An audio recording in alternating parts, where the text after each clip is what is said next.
आधुनिक विज्ञान के युग में साइंटिस्ट भी अब इस बात को मानने लगे हैं कि रोग की शुरुआत हमारे मन से होती है। अभी आपने ये पीछे वीडियो सुना है छोटा सा, जिसमें ये बताया गया है कि अब साइंटिस्ट भी इस बात को मानने लगे हैं। ये शायद 5-7 साल पुराना वीडियो होगा। तो इसमें क्लियरली कहा है कि अब साइंटिस्ट भी इस बात को मानने लगे हैं कि रोगों की शुरुआत हमारे मन से होती है। अब जब मन की अगर पहले, इसका मतलब ये कि पहले मन होता ही नहीं था क्या? मन के बारे में कुछ पता ही नहीं था? मन को हम लोग मानते ही नहीं थे क्या?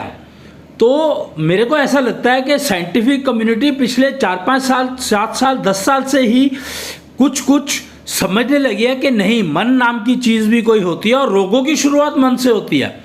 अभी तक तो ये बात ही कभी स्टेटमेंट मार्केट में नहीं आई थी। पहली बार ये मार्केट में स्टेटमेंट सुनी हमने इस वीडियो में कि मन से रोगों की शुरुआत होती है। रोगों की शुरुआत मतलब all diseases, all illness, all your rogues, बीमारियां स्टार्ट फ्रॉम मन। तो मन तो बहुत इंपॉर्टेंट हो गया, पर ये मन होता कहाँ है इसके बारे में कोई जानकारी नहीं है अवेलेबल खास। तो मैं कुछ और वीडियो सुन रहा था उसमें, और शायद हमने डिस्कशंस में भी पता लगा कि मन जो है वो नाभि में रहता है। असल में मन के बारे में बात महाभारत में आई थी। पता नहीं हम लोगों ने महाभारत के रेफरेंसेस क्यों नहीं उठाए, या हमें महाभारत के रेफरेंसेस समझ में आए नहीं।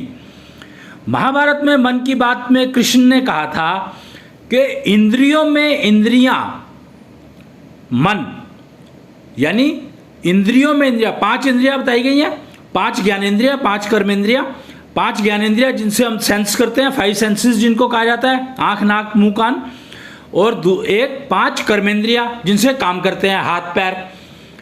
तो ये जो मन और रोगों की शुरुआत मन से होती है, हम ये समझने की कोशिश कर रहे हैं। तो कृष्ण ने कहा था कि इंद्रियों में इंद्र मन, जो मैं हूं, यानी इसका मतलब क्या हुआ कि 5 इंद्रियों की बात करते हैं हम, मन की तो बात ही नहीं करते हैं। तो छठी इंद्री मन, क्या छठी इंद्री है? नहीं, एक्चुअली मन को इंद्रियों का राजा कहा गया है। मन को इंद्रियों का राजा कहा गया है।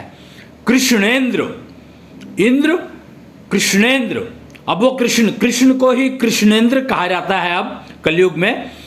और कृष्णेंद्र जो है मन, हर इंद्री के राजा हैं, चाहे वो कर्मेंद्रिय हो चाहे वो ज्ञानेंद्रिय हो। ज्ञानेंद्रियों के, इंद्रियों के राजा कृष्ण है। ये उन्होंने महाभारत में डिक्लेयर किया था। तो हमने ये फैक्टर मिस कैसे कर दिया? हमारा ये फैक्टर गायब कहाँ हो गया?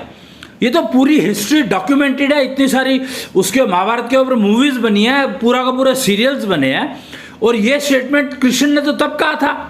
तो ये मिस कहाँ हो गया, गायब कहाँ हो गया, चला कहाँ गया? तो मेरे ख्याल से अब समय आ गया है कि हम इसको समझें।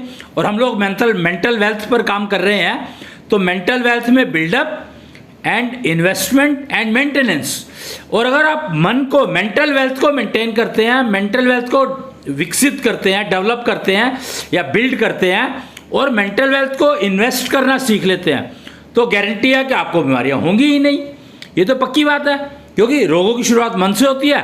अगर आपका मेंटल वेल्थ ठीक है तो आपको रोग आएंगे नहीं। तो ये कहा जा रहा है कि mental wealth is the key to lead luxurious life.